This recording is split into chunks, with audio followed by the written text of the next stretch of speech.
Cuando el Señor quisiere volver, la cautividad es su.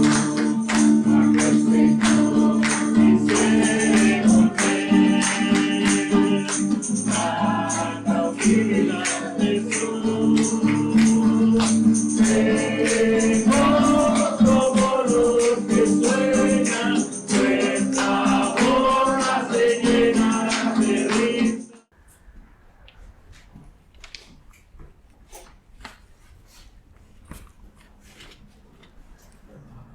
Pues ya leímos el pasaje bíblico en 2 Corintios del capítulo 1, 13 al 11. Pero quiero que pensemos sobre el sonido de tribulación. Cuando hay tribulación, hay un rugido, ¿verdad? Si lo podemos llegar a pensar, los discípulos llegaron a entender tribulación cuando andaban en el barco en el mar de Galilea y de repente surgió la tormenta y entonces el Señor estaba dormido y ellos gritando diciendo: Señor, sálvanos, no te molesta que algo está sucediendo. Y entonces vemos que el Señor se levantó y calmó la mar. Dios da consuelo en medio de tribulación. En los versículos 3 y 4, Dios da consuelo en medio de tribulación para que pueda uno ser consolado, para que pueda uno consolar. Alabado sea el Dios y Padre. Pablo está lleno de gozo y gratitud por lo que el Señor ha hecho. Bendecimos y alabamos a Dios porque Él lo merece. Padre misericordioso, muestra su misericordia tierna al bajar y fijarse en nosotros, al bajar y fijarse en usted. Quienes no mereciéndolo, pone su mano delicada, cariñosa, afectuosa y suave sobre nosotros. Esta misericordia proviene del Señor. Él es el autor de esta misericordia y es su naturaleza impartir misericordia y compasión. Dios de toda consolación. El Señor es la fuente que brota todo consuelo, gozo y bienestar hacia el ser humano. La palabra en sí ahí de consolación significa llamado a nuestro lado.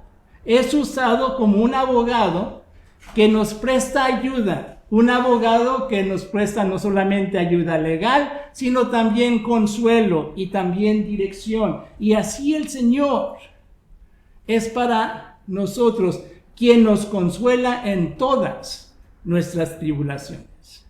Pablo se deleita en apuntar todo su consuelo al Señor. Es el Señor quien nos da eterno consuelo en todas nuestras tribulaciones. Pablo anima al corazón afligido y turbado a encontrar fortaleza en el Señor. Con el mismo consuelo, el consuelo de Dios, así como Dios nos consuela, podemos nosotros consolar a otros.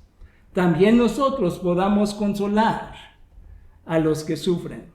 Los consuelos espirituales no son para que los acaparemos, sino para que los compartamos. De la misma manera que Dios le ha dado a cada uno dones espirituales para beneficio de otros, de la misma manera llegamos a tener situaciones difíciles para entonces poder consolar a otros. El ejemplo que quiero utilizar aquí es en una ocasión, una hermana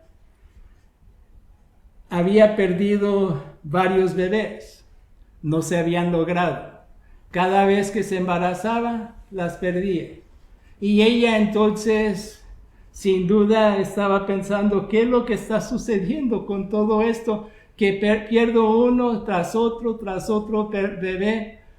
Y había gente alrededor suya que pudiera entonces ayudarle a ser consolada, pero se dio cuenta de por qué el Señor lo había dejado hacer.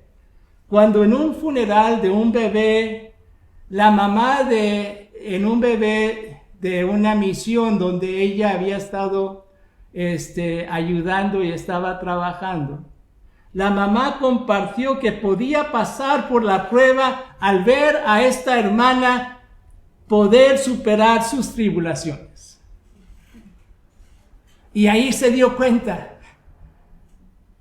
El Señor tenía un plan, aún en tiempos difíciles en la vida, como desiertos, o podemos llamarle proceso que Dios hace en nuestras vidas. Hay propósito y hay provisión, y ahí se notó eso.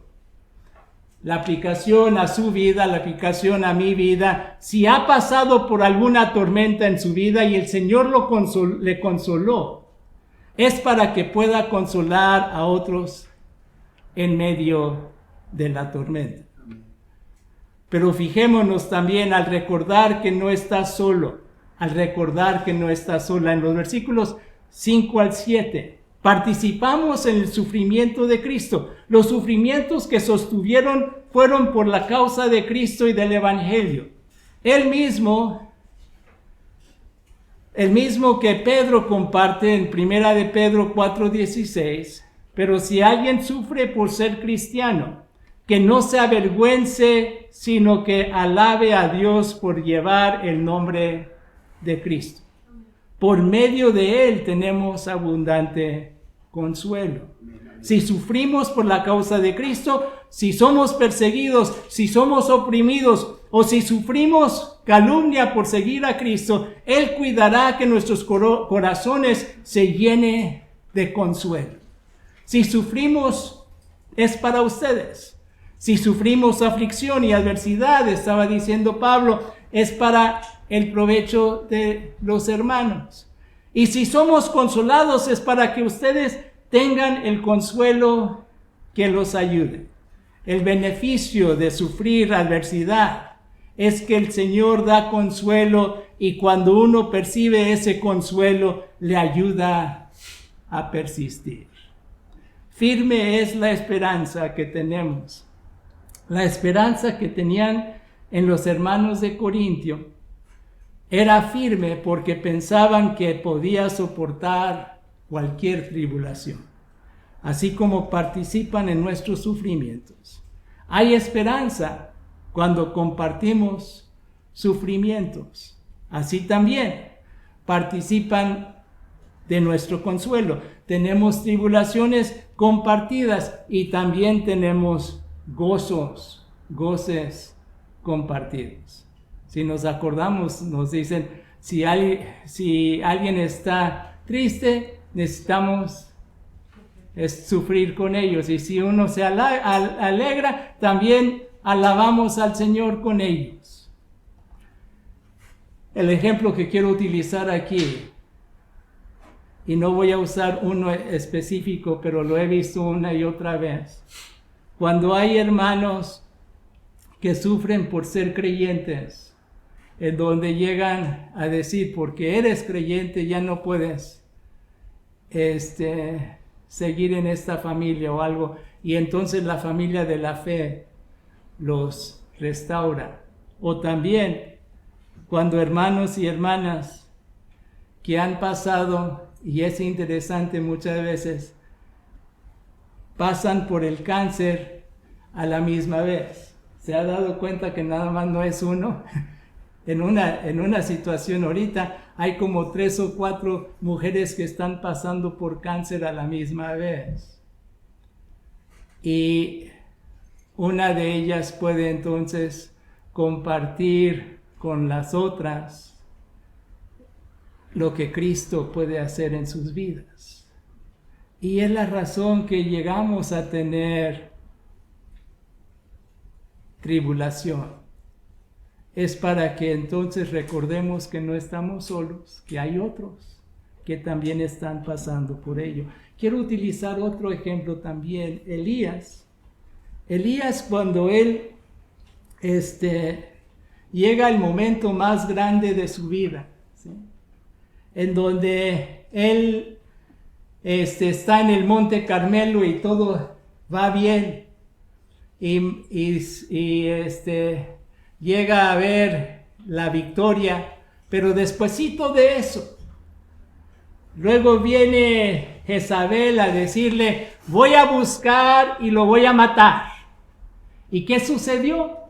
Que en ese momento Elías llegó a tener una depresión tremenda. Y cuando dicen que creyentes no tienen depresión, tengan cuidado, ¿eh? Porque si un hombre de Dios como Elías pudo tener depresión, entonces, ¿quién no puede hacerlo? Y fijémonos en Elías, que él viene al momento en donde el Señor, él huye y está huyendo, y el Señor lo busca y le dice: ¿qué haces aquí, Elías? Y él responde: me consume mi amor por ti, Señor, Dios Todopoderoso. Y entonces viene a decir más tarde: soy el único que queda. Soy el único que queda. Y el Señor le dijo: ay, Elías, hay muchos que no se han inclinado a Baal y todavía están siguiéndome a mí. Y muchas veces llegamos a pensar que somos los únicos que estamos pasando por eso, algo. Recuerde, no está solo, no está sola. La aplicación, entonces, si parece que es el único que está pasando por esa tempestad, hay otros que lo han superado y le puede ayudar a pasar por ella. Pero también en los versículos 8 al 11 llegamos a encontrar que Dios da consuelo en medio de tribulación para que tenga esperanza cuando se encuentra abrumado. Para que tenga esperanza cuando se encuentra abrumado. Las aflicciones que sufrimos en la provisión de Asia, en vez de pensar que Pablo se refiere a un evento específico, se refiere a una serie de calamidades que le ocurrió. Estábamos tan agobiados, bajo tanta presión. La tribulación abruma. Muchas veces un evento no nos agobia, sino una prueba tras otra, que abruma, que nos oprime, que nos acosa. Y luego dice: perdimos la esperanza de salir con vida, esperando ser destruidos por bestias salvajes o ser destruidos por personas, o la muerte estaba cerca. Pablo había estado en peligro de muerte repetidas veces. Pareciera que no hubiera ninguna salida. Eso sucedió para que no confiáramos en nosotros mismos. La confianza que necesitamos es comprender que la gracia del Señor es suficiente. Él nos libró y nos librará. Nuestra confianza está en Dios. Nos ha librado en el pasado y nuestra esperanza es que nos librará en el futuro. En Él tenemos puesta nuestra esperanza. Su esperanza es que el Señor seguiría cuidando de su vida hasta el momento que el propósito del Señor en respecto a Él se cumpliera. Y lleguemos a entender que ese tiempo es diferente para diferentes personas. Ustedes nos ayudan orando por nosotros. Una de las maneras que podemos compartir en las tribulaciones de otro y su rescate es el interceder por aquella persona. El ejemplo que quiero utilizar, o voy a usar varios ejemplos, pero el primero, en pensando de eso en orar. Me acuerdo en uno de mis primeros pastorados, había un anciano en donde yo lo visitaba cada semana porque les dábamos a los en inglés les dábamos un estudio bíblico, lo compartía en cassette, se las daba y iba y los visitaba. Y él entonces venía a decirme, yo estoy orando por ti, intercediendo por ti cuando estás predicando en la misión, que por cierto creció a ser una iglesia. A la misma vez, en México, cuando estuve de misionero, había una anciana, abuelita de mi esposa, que llegó a los 101 años. Y ella siempre me decía, Juanito, porque pues así me decía, estoy orando por ti, por el ministerio que estás haciendo. Y la oración es una de las cosas que podemos hacer por otras personas. Pero también quiero pensar en una hermana que tuvo un hermano, una mujer que tuvo un hermano biológico, que él iba a hacer sus estudios, y en sus estudios que estaba haciendo, entonces necesitaba pasar una prueba, y le dijo a su mamá, mamá, déjame quedarme en la casa. Y dijo, no, primero ve al templo con nosotros y oraremos ahí, luego regresas y estudias toda la tarde. Y así hizo. Pero el papá de este joven y de esta hermana era taxista, pero él no se encontraba. Y llegó una familia y varias veces, en varias horas, pidió, pero no estaba el Señor para llevarlos. Y el muchacho dijo, bueno, yo los llevo. Lo interesante es de que cuando lo llevó a en una carretera, un borracho se metió al carril donde ellos iban y chocó directamente, y luego él falleció. La hermana sentía algo de dolor y molestia por la manera que este muchacho se había ido. Pero despuesito de eso, el gozo de que su mamá se había embarazado, y pensaban, bueno, va a venir uno que va a tomar el lugar del otro, ¿sí? Que ha sucedido en muchas ocasiones. Y ellos estaban esperando, estuvo el día en donde dio a luz, pero sale el doctor a decirles, vivió unos minutos y falleció.